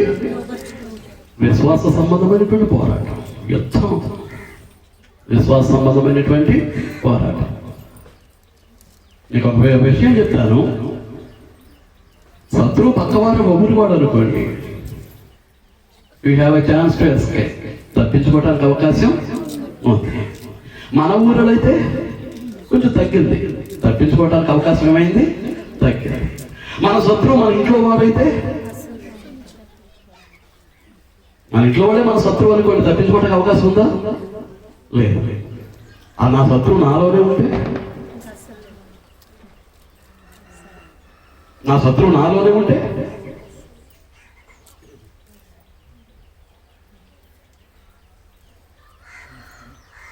మన శత్రువు మనలోనే ఉంటున్నాడు అండి. జాగ్రత్తగా చూసుకోండి. వీడే ఎప్పుడు ఈ రక్త మాంసాలతో కూడినటువంటి శరీరమే నీ శత్రువు. దాని కోరికలు, దాని ఇష్టాలు నెరవేర్చుకోవడానికి నిన్ను ఎలా పడగొట్టేయాలో అలా పడగొట్టేయడానికి వాడు ప్రయత్నం చేస్తున్నాడు. దీనికి వెనకతో బలాన్ని చేకూర్చేవాడు సాతాను. ఒక తప్పుడు మాట మాట్లాడావంటే పడిపోయేవన్నమాట, ఒక తప్పుడు క్రియ చేసావు అంటే పడిపోయేవన్నమాట. కానీ ఇప్పుడు సాతాను శత్రువులు మనం ఏం చేయాలి? ఎదిరించాలి అని అంటే ముందు వీడు ఓడించాలండి. వీడు ఎవరు? నాతోటే ఉన్నటువంటి నా శత్రువు ఎవరు? ఈ బాహ్య పురుషుడు, ఈ మట్టివాడు. ఈ మట్టితో చేయబడినటువంటి వీడు నాతో ఉన్నటువంటి నా శత్రువు. చూడకూడదాన్ని చూడమంటాడు, వినకూడదాన్ని వినమంటాడు, మాట్లాడకూడదాన్ని మాట్లాడమంటాడు, తినకూడదాన్ని తాగకూడదాన్ని తిని తాగమంటాడు, చేయకూడదాన్ని చేయమంటాడు, వెళ్ళని చోటికి వెళ్ళకూడని చోటికి వెళ్ళమంటుంటాడు. ఈ పంచేంద్రియమైనటువంటి దేహాన్ని వాడి స్వాధీనం చేసేసుకుని, హస్తగతం చేసేసుకుని ఏం చేస్తాడు? నన్నే, దేవుని పోలికలో చేయబడినటువంటి నన్నే వాడి కబల హస్తాల్లో బిగించడానికి వాడి ప్రయత్నం చేస్తూ ఉంటాడు. ఎన్ని ఆదివారాలు కొట్టేస్తున్నాం శరీరానికి లోపడి, ఎన్ని ఆదివారాలు కొట్టేస్తున్నామండి, ఎన్ని బైబిల్ తరగతి కొట్టేస్తున్నాం. ఈవేళ నుండి మట్టిలో కలిసిపోయేటటువంటి ఈ శరీరాన్ని నమ్ముకుని దేవునికి ఎంత ద్రోహం చేస్తున్నాం, ఎంత విశ్వాస ఘాతులుగా మనం బ్రతుకుతూ ఉన్నాం అనేటటువంటిది ఆలోచించుకోవాలండి. నిన్ను కుక్కగా పుట్టించలేదే, ఓ పందిగా పుట్టించలేదే.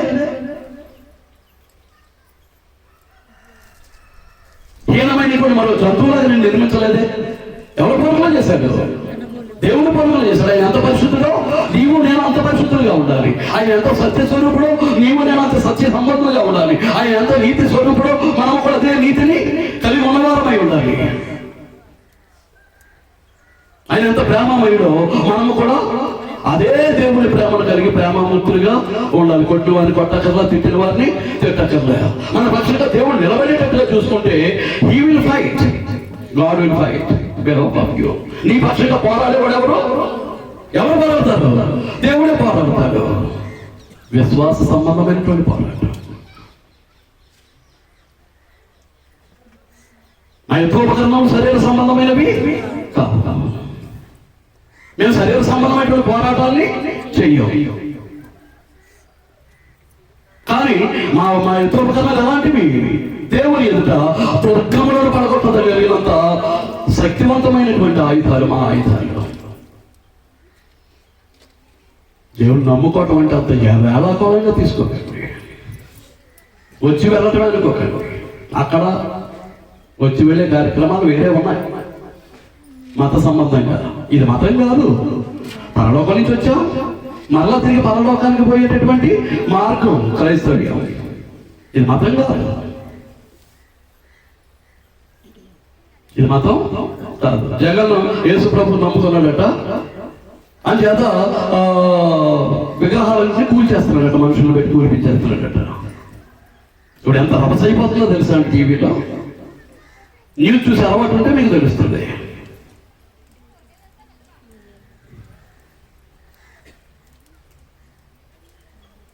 అది విధానం. వెళ్ళొచ్చేసాడు. ఏం చేయొచ్చండి? వెళ్ళొచ్చేయచ్చు. ఇక్కడ వెళ్ళి రావడానికి కుదరదు. వచ్చావు అంటే నీ బ్రతుకు మార్చుకోవాలంతే. నువ్వు మారు మనసు పొందాలంతే. దేవుడు చెప్పినట్లుగా జీవించాలంతే. ఇది ఒక యుద్ధం, పోరాటం, పరుగు పందెం. అక్కడ ఆయా గేమ్స్ లో పరిగెట్టేవాడికి ఎంతమంది పరిగెట్టినా ఒక్కరికే బహుమానం. కానీ ఇక్కడ ఈ ఆత్మ సంబంధమైనటువంటి జీవితంలో ఎంతమంది పరిగెట్టినా అందరికీ బహుమానాలు ఉన్నాయి. అంచేతనే తన దగ్గర వాక్యాన్ని నేర్చుకుంటున్నటువంటి, తనతో కలిసి జతపనివాడిగా ఉన్నటువంటి తిమోతికి రాస్తూ మాట్లాడతాడు. చూడండి, మొదటి పత్రిక 6వ అధ్యాయం 12వ వచనం. విశ్వాస సంబంధమైన మంచి పోరాటము నిత్య జీవము చేపట్టము.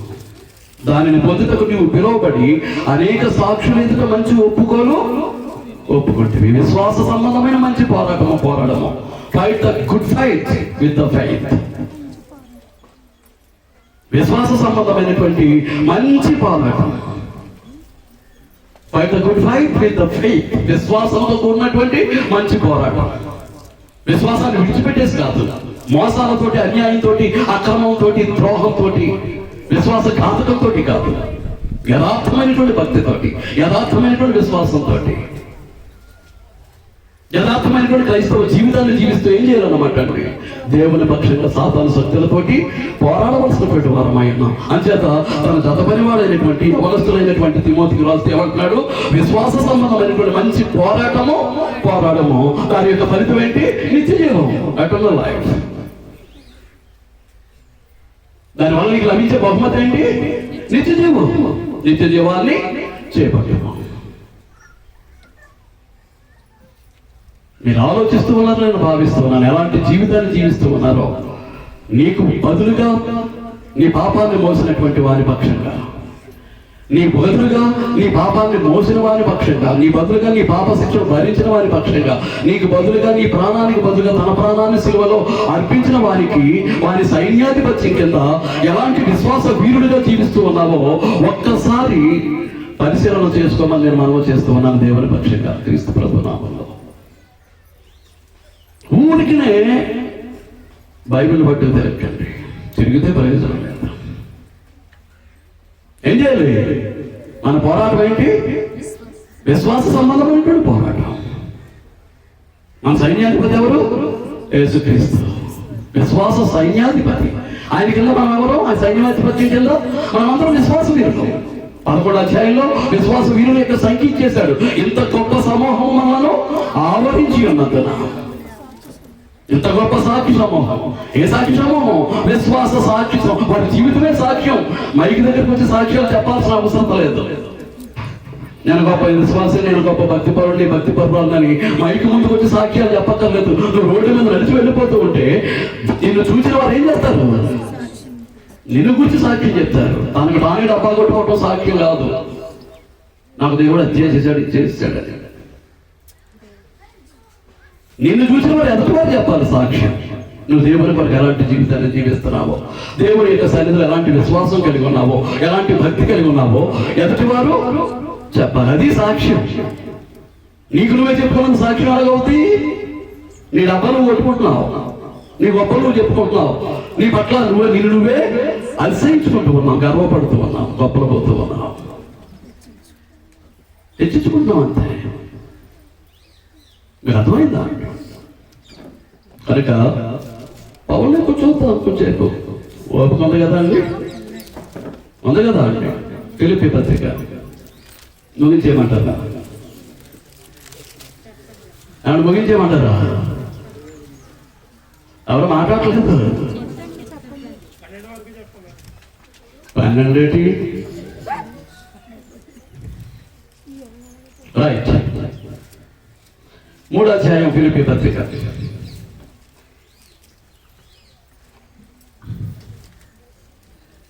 పదవ వచనం నుంచి, ఏ విధము చేత నేను మృతులలో నుండి నాకు పునరుత్థానం కలుగవలెనని. ఏమంటున్నాడు? ఏ విధము చేత సరే నాకేం కావాలి? మృతుల్లో నుంచి పునరుత్థానం. ఏ పునరుత్థానం? తీర్పు పునరుత్థానం కాదు, జీవ పునరుత్థానం. పరలోకానికి వెళ్ళేటటువంటి పునరుత్థానం, నరకానికి పోయేది కాదు. జీవ పునరుత్థానం అంటే యేసుక్రీస్తు ఏ పునరుత్థానం చెంది పరలోకానికి వెళ్ళి తండ్రి కుడి పార్శ్వమున ఆసీనుడు అయ్యాడో ఆ పునరుత్థానం. ఏం చేద్దామంటే నా సైన్యాధిపతి పునరుత్థానం చెందాడు, తండ్రి కుడి పార్శ్వానికి వెళ్ళి పరలోకంలో సింహాసనాసీనుడై ఉన్నాడు. కనుక అలాంటి పునరుత్థానమే నాకు కలగాలి. యేసుక్రీస్తు ఎలాంటి పునరుత్థానాన్ని పొందాడో నాకు కూడా అలాంటి పునరుత్థానమే కలుగవలనని. ఏ విధము చేతనైనను మృతుల్లో నుండి నాకు పునరుత్థానము కలుగవలనని ఆయన మరణ విషయంలో సమానానుభవము కలవాడనై. అని పునరుత్థానం కావాలంటే ఏం చేయాలి? క్రీస్తు ప్రభు యొక్క మరణ విషయంలో సమానమైనటువంటి, క్రీస్తుతో సమానమైనటువంటి. ఆయన పాపం చేశాడా? మరి ఏం జరిగింది? మన పాపాలన్నా ఆయన మీద మోపబడ్డాయి. ఏం జరిగిందండి? ఆయన పాపం చేయలేదు. 33.5 సంవత్సరాలు శరీరంలో జీవించినప్పటికీ ఆయన ఎప్పుడూ పాపం చేయలేదు. యేసుక్రీస్తు పాపం చేయలేదు. కనుక మరి ఎలా వచ్చింది ఆయన పాపం? మన పాపం ఆయన మీద మోపబడింది. మన పాప శిక్ష ఆయన భరించాల్సి వచ్చింది. పాపంలో వచ్చే జీతం మరణం కాబట్టి మన ప్రాణం పోవటానికి బదులు, మన ప్రాణానికి బదులుగా ఆయన ప్రాణాన్ని విమోచన క్రయధనంగా చెల్లించాల్సి వచ్చింది. మనను ఆ పాపం నుంచి, మరణం నుంచి విడిపింపజేయడానికి, ఆ పాపం నుంచి, మరణం నుంచి విడిపింపజేయడానికి. కనుక ఇప్పుడు మరి ఏం కావాలి? క్రీస్తు యొక్క పునరుత్థానంలో, క్రీస్తు వంటి పునరుత్థానం పౌరులు కలగాలి అని అంటే క్రీస్తు యొక్క మరణం విషయంలో కూడా ఏ అనుభవం కావాలట? సమానమైనటువంటి అనుభవం. పాప విషయంలో చనిపోయాడు, సమాధి చేశాడు, పునరుత్థానం చెందినప్పుడు ఏం చేశాడు? ఆ పాపం అంతటిని కూడా ఎక్కడ విడిచిపెట్టేశాడు? సమాధిలో. నీవెక్కడ విడిచిపెట్టాలి? నీటిలో. పునర్జన్మ సంబంధమైనటువంటి స్నానం జరిగేటప్పుడు ఏం చేయాలి? నీ గత పాపం అంతా నీటిలో విడిచిపెట్టేయాలి. నేలలోంచి లేచేసరికి క్రీస్తు ఎలాగైతే సమాధిని గెలిచి, మరణాన్ని జయించి పరిశుద్ధుడిగా తిరిగి లేచి బయటకు వచ్చాడో, అలాగే నువ్వు బాప్తిస్మ సమయంలో ఆ పునర్జన్మ సంబంధమైనటువంటి స్నానాన్ని పొందేటప్పుడు, ఆ కొత్తగా జన్మించేటప్పుడు, ఆ నూతన సృష్టిగా మలచబడేటప్పుడు నీలో జరగాల్సింది ఏంటి అని అంటే అది క్రీస్తుతో సమానమైనటువంటి మరణానుభవం. క్రీస్తు సమానమైనటువంటి మరణానుభవం. కనుక క్రీస్తు వంటి పునరుత్థానం కలగాలి అని అంటే ఏం కావాలి? ఆయన మరణం విషయంలో ఏం కావాలి? సమానమైనటువంటి అనుభవం కావాలి. అప్పుడు ఆయనను ఆయన పునరుత్థాన బలమును ఎరుగు నిమిత్తం అప్పుడు ఆయన ఎరగాలి, ఆయన పునరుత్థాన బలాన్ని ఎరగాలి. ఎంతమంది ఆయనను యేసుక్రీస్తుని ఎరిగిన వారుగా ఉన్నారు మీలో? ఎంతమంది యేసుక్రీస్తుని ఎరుగున్నారండి? అసలు మీకు యేసుక్రీస్తు తెలుసా? అసలు ఆయన పునరుత్థాన బలాన్ని మీరు పొందారా? మరణ సమాధి పునరుత్థాన సాదృశ్యమైనటువంటి సువార్తను విని క్రీస్తు యొక్క మరణ సమాధి పునరుత్థానాల్లో సమాన అనుభవాన్ని పొందుతూ బాప్తిసం పొంది అసలు క్రీస్తుని ఎరిగారా? క్రీస్తు యొక్క పునరుత్థాన బలం మీలో ఉందా?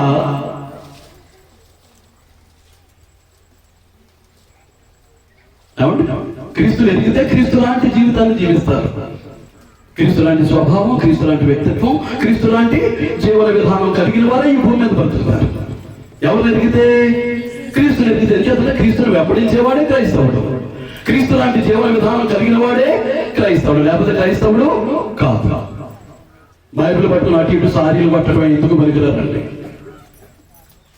అలాంటి వాళ్ళు ఎవరన్నా ఉంటే ఇప్పుడే మార్చుకోవడానికి ప్రయత్నం చేయండి.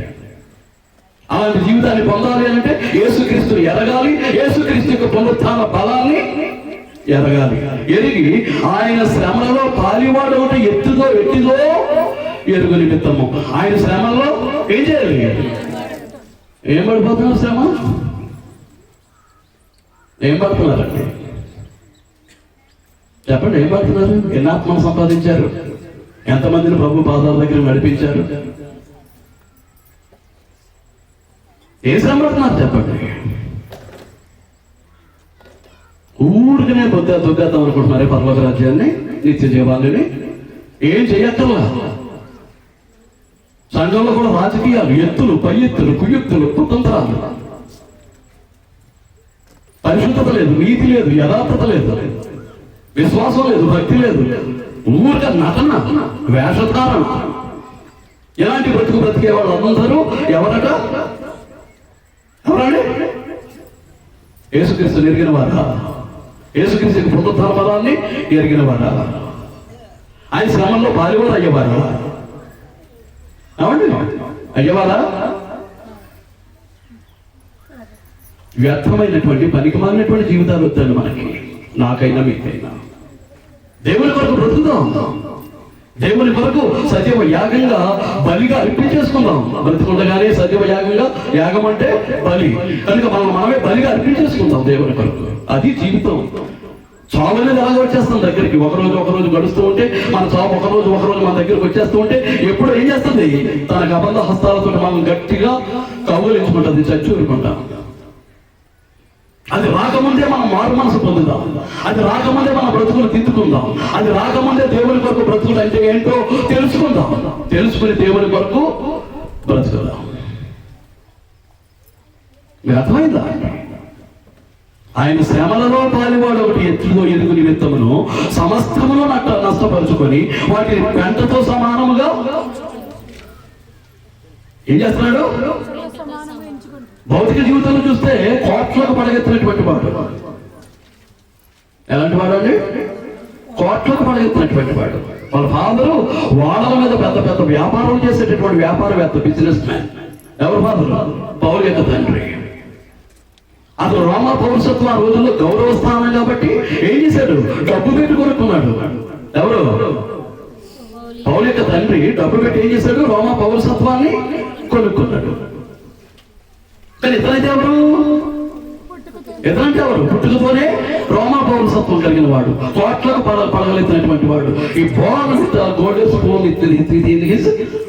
అతని యొక్క నోట్లో బంగారు చెంచాతో పుట్టినటువంటి వాడు ఎవరు? పౌలు. దాని అంతటి ఏం చేశాడు? క్రీస్తు యొక్క అతి శ్రేష్టమైనటువంటి జ్ఞానం నిమిత్తం ఏం చేశాడు?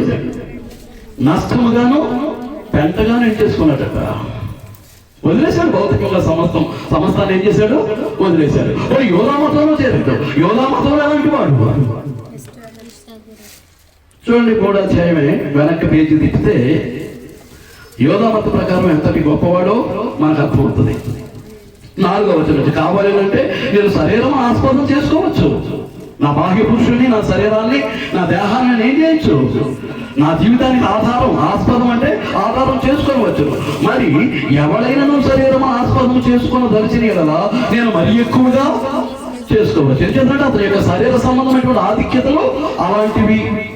పౌలు యొక్క శరీర సంబంధమైనటువంటి ఆధిక్యతలు అలాంటివంటి. చూడండి, 8వ నిజమున సున్నతి పొందితిరి, ఇశ్రాయేలు వంశపు వాడనై, బెన్యామీను గోత్రములో పుట్టి, హెబ్రీయుల సంతానమైన హెబ్రీయుడనై, ధర్మశాస్త్రము విషయము పరిసయుడనై, ఆసక్తి విషయము సంఘమును హింసించువాడనై, ధర్మశాస్త్రం వలన నీతి విషయము అనింద్రుడనై ఉంటుంది. అయినను ఏవేవి నాకు లాభకరములై ఉండెనో ఆత్మ సంబంధమైనటువంటి జీవితంలో వాటిని క్రీస్తు నిమిత్తము నష్టముగా ఎంచుకున్నాను, పెంటగా ఎంచుకున్నాను. నువ్వేం పోగొట్టుకున్నావు క్రీస్తు రక్షణ పొందడానికి? క్రీస్తు యొక్క రక్షణ పొందడానికి, నీ ఆత్మను నువ్వు రక్షించుకుని పరలోకంలో ప్రవేశించడానికి, నిత్య జీవాన్ని స్వతంత్రించుకోవడానికి, దేవుడు అనుగ్రహించబోయేటటువంటి ఆ ఆత్మీయ స్వాస్థ్యాన్ని పొందడానికి నువ్వేం పోగొట్టుకున్నావు? ఈ లోకంలో ఏది నష్టంగా ఎంచుకున్నావు? ఏది పెంటగా ఎంచావు? ఆలోచించాలని కోరుతూ ఉన్నానండి. క్రైస్తవ జీవితం వేళాకోళం కాదు. బైబిల్ బట్టి తిరిగితే సరిపోదు. విశ్వాస సంబంధం అని చెప్పుకోవడానికి కొన్ని మాటలు వల్లిస్తే సరిపోదు. ఏదో కొన్ని వాక్యాలను అనుసరించి జీవిస్తే సరిపోదు. ఏం చేయాలి? సమస్తమును నెరవేర్చాలి. ఏం చేయాలి? దేవుని వాక్యాన్ని అంతటినీ కూడా ఏం చేయాలి? నెరవేర్చాలి. వాక్యానుసారంగా మనం జీవించాలి. సమస్తమును పెంటగా ఎంచుకొనిచున్నాను. 12వ వచనం, ఇదివరకే నేను గెలిచితిని అయినను, ఇదివరకే సంపూర్ణ స్థితి పొందితినని అయినను నేను అనుకోవట్లేదు. నేను ఇదివరకే గెలిచానని అనుకోవట్లేదు, ఇదివరకే సంపూర్ణ స్థితి పొందితినని అనుకోవట్లేదు. ఇంతకీ మానవునికి ఉన్నటువంటి ఒక జబ్బు, ఒక రోగం ఏంటి అని అంటే తెగులు. చూడండి, కొరింథీయులకు రాసినటువంటి మొదటి పత్రిక. ఇది మానవుని యొక్క జబ్బు. ఇది ఈ జబ్బులోనే పడిపోతాం నేనైనా మీరైనా. తెలుసుకున్నది ఎంత? భారత్ కుమార్ గారు తెలుసుకున్నది ఎంత? కానీ బడాయి చూస్తే లోకం అంతా తెలుసు. ఏం తెలుసు? ఏం తెలుసు? ఇంటి 35 సంవత్సరాలు బట్టి సేవ చేస్తున్నా కానీ ఆవగినంత దేవుని జ్ఞానాన్ని నేను ఇంకా పూర్తిగా బోధించినటువంటి పరిస్థితి లేదు. అంతా దేవుని యొక్క జ్ఞానం. ఆ దేవుని జ్ఞానంలో ఎంత తెలుసుకుని నాకు అంతా తెలిసిపోయింది. ఏం తెలుసు? చూడండి, 2వ వచనం, ఒకడు తనకు ఏమైనా తెలియడని అనుకుంటే తాను తెలుసుకోవాల్సినటువంటి ఏమీ తెలుసుకున్న వాడు కాడు. జబ్బు. నాకు అంతా తెలిసిపోయింది, ఇక నేను ఎవరి బాధ వినక్కర్లా, ఎవరి దగ్గర నేర్చుకోక్కర్లేదు, నాకు అంతా తెలుసు. ఇలాగ ఇంతమంది అన్నారు నాతోటి. ఎంతమంది అన్నారు? చల్లగా గతించిపోయారు. నాకు అంతా తెలుసు. అది కాదు, నాకు తెలుసండి. మీరు చెప్పకల్లా నాకు తెలుసు. మరి తెలిస్తే అలాంటి బ్రతికెందుకు బతుకుతున్నాడు? అలాంటి పనికిమాలిన బ్రతికెందుకు బతుకుతున్నాడు? అలాంటి దరిద్ర బ్రతికెందుకు బతుకుతున్నాడు?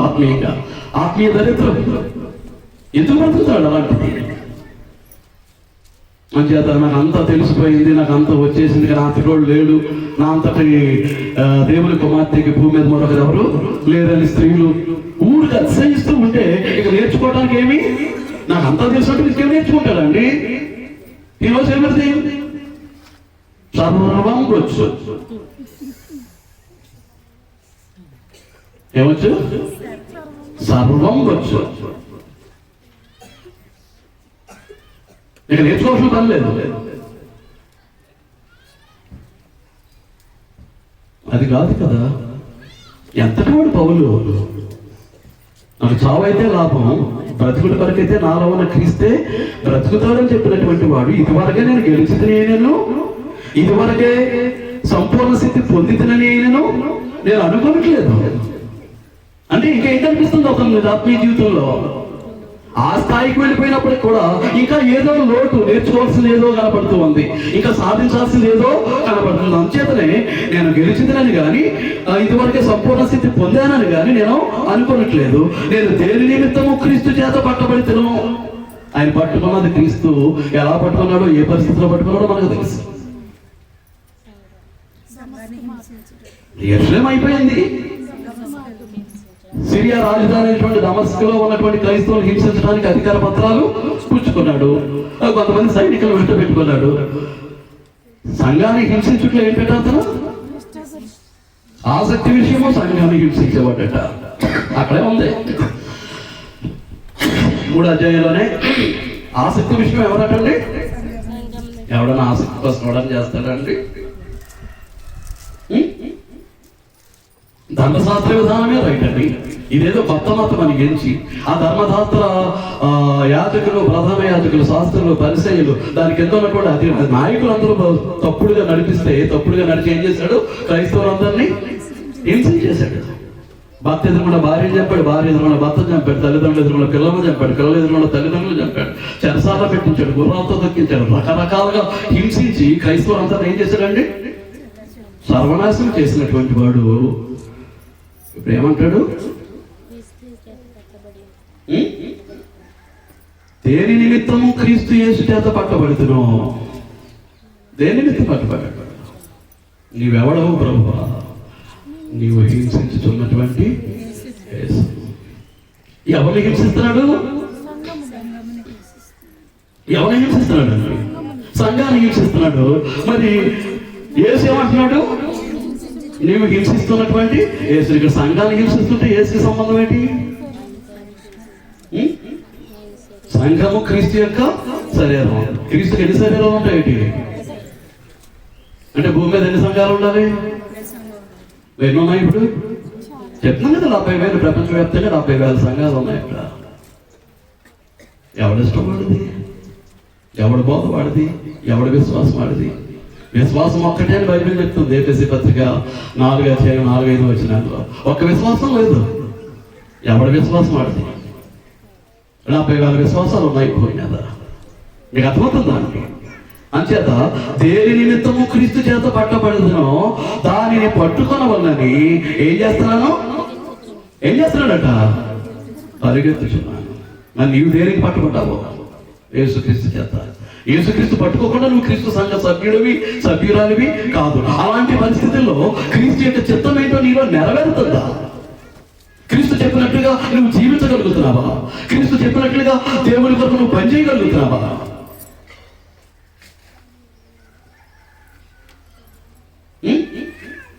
నేను యేసు చేత పట్టుబడ్డాను.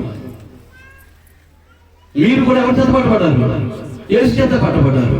యేసు చేత పట్టబడినటువంటి పౌలు ఏం చేశాడు? యేసు కొరకు తన ప్రాణాన్ని అర్పించేశాడు. మరి యేసు చేత పట్టబడినటువంటి నేను కూడా ఏం చేయాలి? యేసు కొరకు నా ప్రాణం అర్పించడానికి నేను సిద్ధంగా ఉండాలి. ఇది ఆధిపత్యం, అధికారం కాదు. పరిచర్య ధర్మాన్ని చేస్తే ఏమొస్తుంది? ఆ ఆధిక్యత వస్తుంది, ఆ ఘనత వస్తుంది. ఊరిక కబుర్లు చెప్తారా? మీలో గొప్పవాడిగా ఉండగోరే వాడెవడో వాడు మీకు పరిచారకుడై ఉండాలి. మీలో ముఖ్యుడై ఉండగోరేవాడు మీకు దాసుడై ఉండాలి. ఇలాగూ లోక విధానానికి పూర్తిగా వ్యతిరేకం. అర్థమవుతుందా? అంచేత దేని నిమిత్తము నేను క్రీస్తు చేత పట్టబడుతున్నో దానిని పట్టుకున్నవాళ్ళని నేను ఏం చేస్తున్నాను? పరిగెత్తుతున్నాను, పోరాడుతూ ఉన్నాను. మన సబ్జెక్ట్ ఏంటి? పరుగు. నువ్వు ఎలా పరిగెడుతున్నావు? నువ్వు క్రీస్తు కొరకు పరిగెత్తడానికి నీ ముందు ఒక సువార్థికుడిని దేవుడు ఏం చేశాడు? ఏర్పాటు చేసుకున్నాడు. నువ్వు సువార్థికులతో పాటు పరిగెడుతూ ఉంటే ఎవరి కొరకు పరిగెడతావు? యేసు చేత పట్టబడినటువంటి నీవు ఎందు నిమిత్తమైతే పట్టబడ్డావో దాని కొరకై యేసుతో పాటు, సువార్థికులతో పాటు ఏం చేస్తామంటావు? మరి సువార్థికులు లెక్క చేయకుండా పరిగెట్టలేవు. నీ వల్ల కాబట్టి కబుర్లు చెప్తావు. కబుర్లు చెప్పంటే ఎన్ని కబుర్లు చెప్తావు, కానీ పరిగెట్టలేవు. పరిగెట్టడానికి నడిపించేవాడు ఎవరు? సువార్థికుడు. ఎవరితో పాటు పరుగు? క్రీస్తుతో పాటు. ఎవరితో పాటు అండి? క్రీస్తుతో పాటు. పరిగెడుతున్నామా? ఇంతవరకు పరిగెట్టకపోతే ఇప్పుడైనా ఆరంభిద్దామా? ఏమండి? పరుగు ప్రారంభిద్దామా? వద్దా? సహోదరులారా, నేను ఇదివరకే పట్టుకొని ఉన్నానని తలంచుకున్నాను. అయితే ఒకటి చేయించున్నాను, వెనకున్న వాటిని మరిచి. దేని మరిచి? డబ్బుందా నీ వెనకతలా? సంపద ఉందా, ధనధాన్యాలు ఉన్నాయా, భోగభాగ్యాలు ఏమున్నాయి? నువ్వు మర్చిపోవాల్సినటువంటి అవసరం, మర్చిపోవాల్సినటువంటి అవసరత ఉంది. చిటికేస్తే పరిగెట్టుకొచ్చేట్టు జనం ఉన్నారా?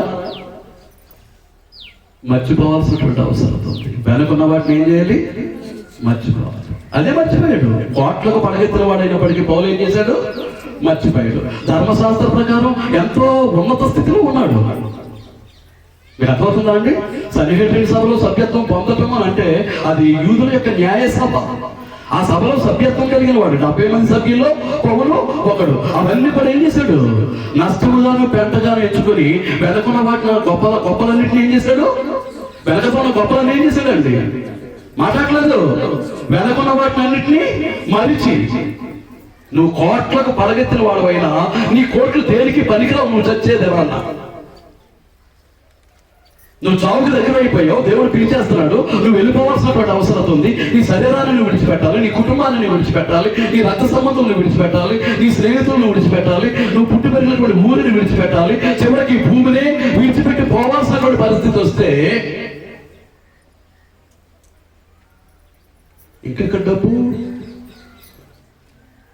కోట్లు. ఇంకెక్కడ డబ్బు అండి?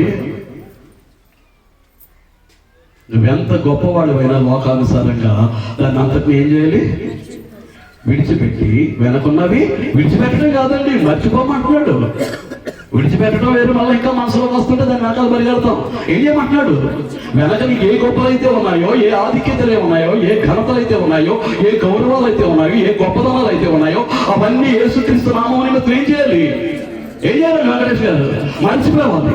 విడిచిపెట్టడం కాదు, you forget what you have in your back. నీ వెనకలో ఏవైతే ఉన్నాయో వాటన్నిటినీ మర్చిపోయి ముందున్న వాటికై వేగిరపడుచు క్రీస్తు యేసునందు దేవుని ఉన్నతమైన పిలుపునకు కలుగు బహుమానములు పొందవలనని గురి యొద్దకే పరిగెత్తుచున్నాను. ఎక్కడ పరిగెడుతున్నాను? నరసింహమూర్తి గారు ఎక్కడ పరిగెడుతున్నాను? ఖాళీ అయినప్పుడల్లా వచ్చి కూర్చోవటం కాదు. ఆదివారం తెలియట్లేదు, ఆరాధన తెలియట్లేదు, దేవుడు తెలియట్లేదు, దేవుని వాక్యం తెలియట్లేదు, దేవుని ఆశీర్వాదం తెలియట్లేదు. మానేయాలంటే టక్కన మానేయటం, సంపాదన కొరకు పోవటమే. డబ్బు డబ్బు డబ్బు ఏం చేస్తుందో చచ్చే రోజున? ఏం చేస్తుందండి? గుక్కుడు మంచినీళ్ళు ఇవ్వదు. ఆ గుక్కుడు మంచినీళ్ళు ఇస్తే వాడు కవర్ అవుతాడు కాస్త. ఆ టైంకి ఆ గుక్కుడు మంచినీళ్ళు దొరకవు.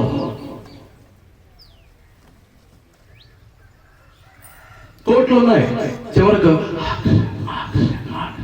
అలా పోయింది ప్రాణం నడు రోడ్డు మీద. ఏం కావాలట అప్పుడు? ఆక్సిజన్ కావాలట. ఆక్సిజన్ అంటే వదిలేసింది. తీసుకెళ్ళిపోవట్లేదు, పెట్టుకోవట్లేదు, తీసుకెళ్ళడానికి బతుకుతాడు లేదు, మొత్తం నడు రోడ్డు మీద పోయింది ప్రాణం. కుక్క చావు. గొంతులో కుక్క నీళ్లు పోసే దిక్కుండదండి చచ్చే సమయం వచ్చేసరికి. ఒకసారి నీకున్న కోట్లు దేనికి పనికిరావు. కనుక ఏం చేయాలి? వెనకున్న వాటిని మరిచి ముందున్న వాటికి వేగిరపడచ్చు. వేగిరపడటం అంటే తొందరపడచ్చు. వేగిరపడటం అంటే ఏంటండి? చెయ్యొచ్చులే, రేపు చేయొచ్చు, రేపు కుదరదు. లోకంలో సామెత ఉంది, డూ టుమారోస్ వర్క్ టుడే. అది విద్యార్థులకు టీచర్స్ చెప్పేటటువంటి సూత్రం. రేపటి పని నువ్వు ఇప్పుడే చెయ్యి. డూ టుడేస్ వర్క్ నా. ఈ రోజు పని ఇప్పుడే చేస్తే ఏమవుతుంది? హోంవర్క్ మీద మంచి మార్కులు వస్తాయి, అనుకున్న గ్రేడ్ వస్తుంది, అనుకున్నటువంటి ర్యాంక్ వస్తుంది, అనుకున్నటువంటి పర్సెంటేజ్ వస్తుంది, ఉన్నతమైన ఉద్యోగం వస్తుంది. అవునా కదా? అది అంచేత ఏం చేస్తున్నాడు? క్రీస్తు యేసునందు దేవుని ఉన్నతమైన పిలుపునకు కలుగు బహుమానము పొందవలని గురి యొద్దకే. ఏంటో గురి?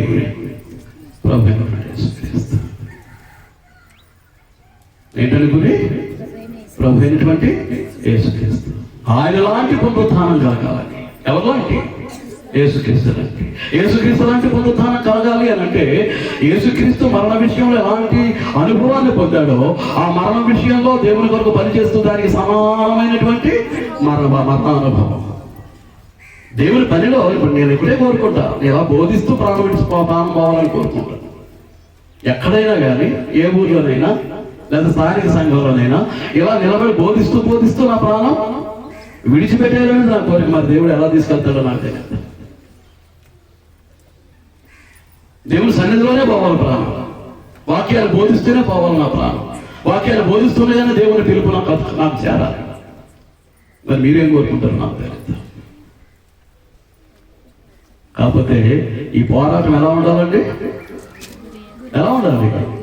నియమం ప్రకారం ఉండాలి. తిమోతికి రాసినటువంటి 2వ పత్రిక 2వ అధ్యాయం. తిమోతికి రాసినటువంటి 2వ పత్రిక 2వ అధ్యాయం 5వ వచనం. మరియు జట్టి అయిన వాడు పోరాడినప్పుడు నియమ ప్రకారము పోరాడకుంటే వానికి కిరీటము దొరకదు. జట్టి అయిన వాడు ఎలా పోరాడాలి? ఎలా పోరాడాలన్నా? నియమం ప్రకారం. ఏదో నియమం? నువ్వే విశ్వాసవా మాకంటే? నువ్వే భక్తిపరుడువా? నువ్వే జ్ఞానివా? ఎదటవా విమర్శించడం చాలా తేలిక. అసలు నువ్వేంటి? నీకు తెలిసింది ఏంటి? దేవుని వాక్యంలో దేవుని జ్ఞానం ఏంటి అంటే ఏముందన్నమాట? ఈ పరుగు పందాన్ని లేక ఈ పోరాటాన్ని నియమం ప్రకారం పోరాడితే, నియమం ప్రకారం పరిగెత్తితే మనకేముంది? ఏముందమ్మా? ఏముంది? గట్టిగా ఏముంది?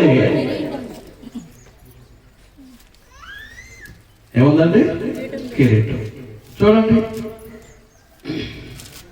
2వ పత్రిక 4వ అధ్యాయం 7వ వచనం. 6-7 వచనాలు చదువుతున్నాను. నేను ఇప్పుడే పానార్పణముగా పోయబడుతున్నాను, నేను వెడలిపో కాలము సమీపమై ఉన్నది. పౌలు ఏమంటున్నాడు? నేను ఇప్పుడే పానార్పణముగా పోయబడుతున్నాను, నేను వెడలిపో కాలము అంటే తన మరణం దగ్గరికి వచ్చేస్తుందనే తనకు తెలుసు, సమీపమైనది. మంచి పోరాటము పోరాడితే. ఎలాంటి పోరాటం పోరాడాను?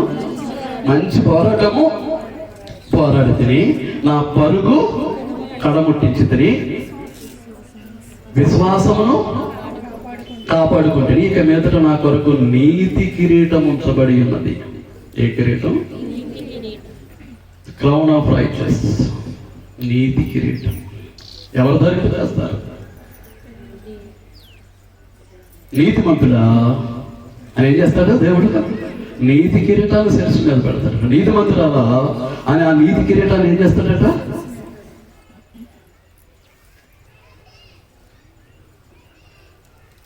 ఎంత గొప్పదైనటువంటి ఘనమైనటువంటి ఆశీర్వాదము. ఈ కిరీటాన్ని నియమం ప్రకారం పోరాడితే నీకేమి పడుతుంది? నీతి కిరీటం. అది పౌలు తన జీవితంలోనే చెప్తున్నాడు. నీతి కిరీటం ఉంచబడి ఉన్నది. కింద చదువుతున్నాను. ఆ దినమందు నీతి గల న్యాయాధిపతి అయిన ప్రభువు అది నాకు మాత్రమే కాకుండా తన ప్రత్యక్షతను అపేక్షించి వారికి అందరికీ ఆ నీతి కిరీటం అనుగ్రహించాను. తన ప్రత్యక్షతను కోరుకునే ప్రతి ఒక్కరికి ఏం చేస్తాడట? అండి నీతి కిరీటాన్ని అనుగ్రహిస్తాడట. 2వ యాకోబు 1వ అధ్యాయం 12వ అధ్యాయం 12వ వచనం. క్షమించండి.